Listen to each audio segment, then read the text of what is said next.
The bad mood.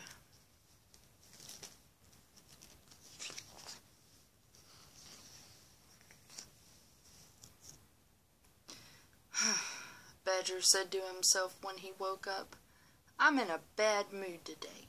This might be dangerous. Maybe I'd better stay at home." At breakfast, Badger reconsidered what was the point of being in a bad mood if nobody noticed. Everybody ought to know how miserable I feel, he thought, so Badger headed out, slamming the door behind him.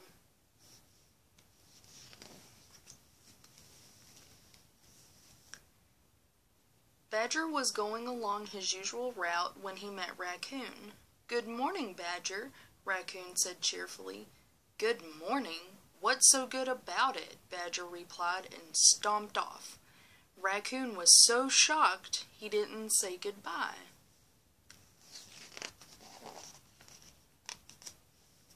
Deer was doing his washing. "Hello there, Badger. Sleep well?" "None of your business," Badger said. "Well, excuse me for asking," said Deer. "Good thought, Badger. Now Deer and Raccoon know I'm in a bad mood." Badger kept going. On his way he met Mouse and Fox and Hare and Squirrel. He was as rude to them as he could be.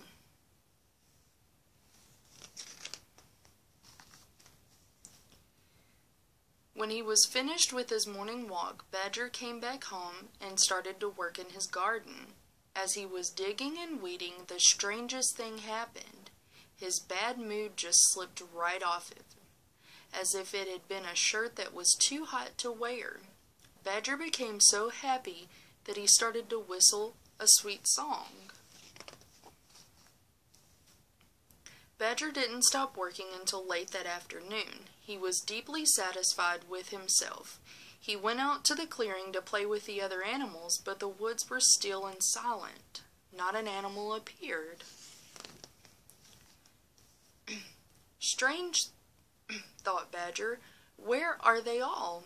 He went to Raccoon's house to ask. Raccoon was not in a good mood. "Leave me alone," he grumbled. Badger was shocked. No one had ever been so rude to him before.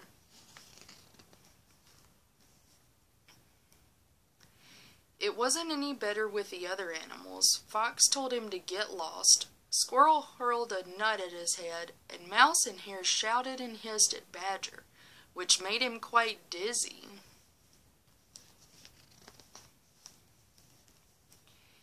Badger was miserable. When Blackbird came to visit, he told her about how mean all the animals had been to him. "There must be a reason," said Blackbird. Badger thought about it.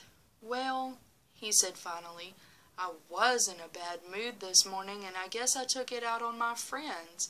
I was very rude to them." Badger felt just awful. "Oh dear, what can I do?" Blackbird and Badger thought about the problem together. Suddenly Badger jumped up. "I have an idea," he said. "Will you help me?" "Indeed I will," said Blackbird. "Party tonight," called Blackbird as she fluttered through the forest. "Everyone who's in a bad mood is invited. Come to the clearing at moonrise for a bad mood party." And since Badger had passed his bad mood on to the other animals, they all showed up at the party. When they saw Badger standing in the clearing, they glared angrily at him. Badger took a deep breath. "I want to apologize," he said. "This morning I was in an awful mood, and I took it out on all of you. You were all my friends, and it was a terrible thing for me to do. I'm so sorry. Will you please forgive me?" At last the animals smiled. Together they sang songs and danced until dawn. The end.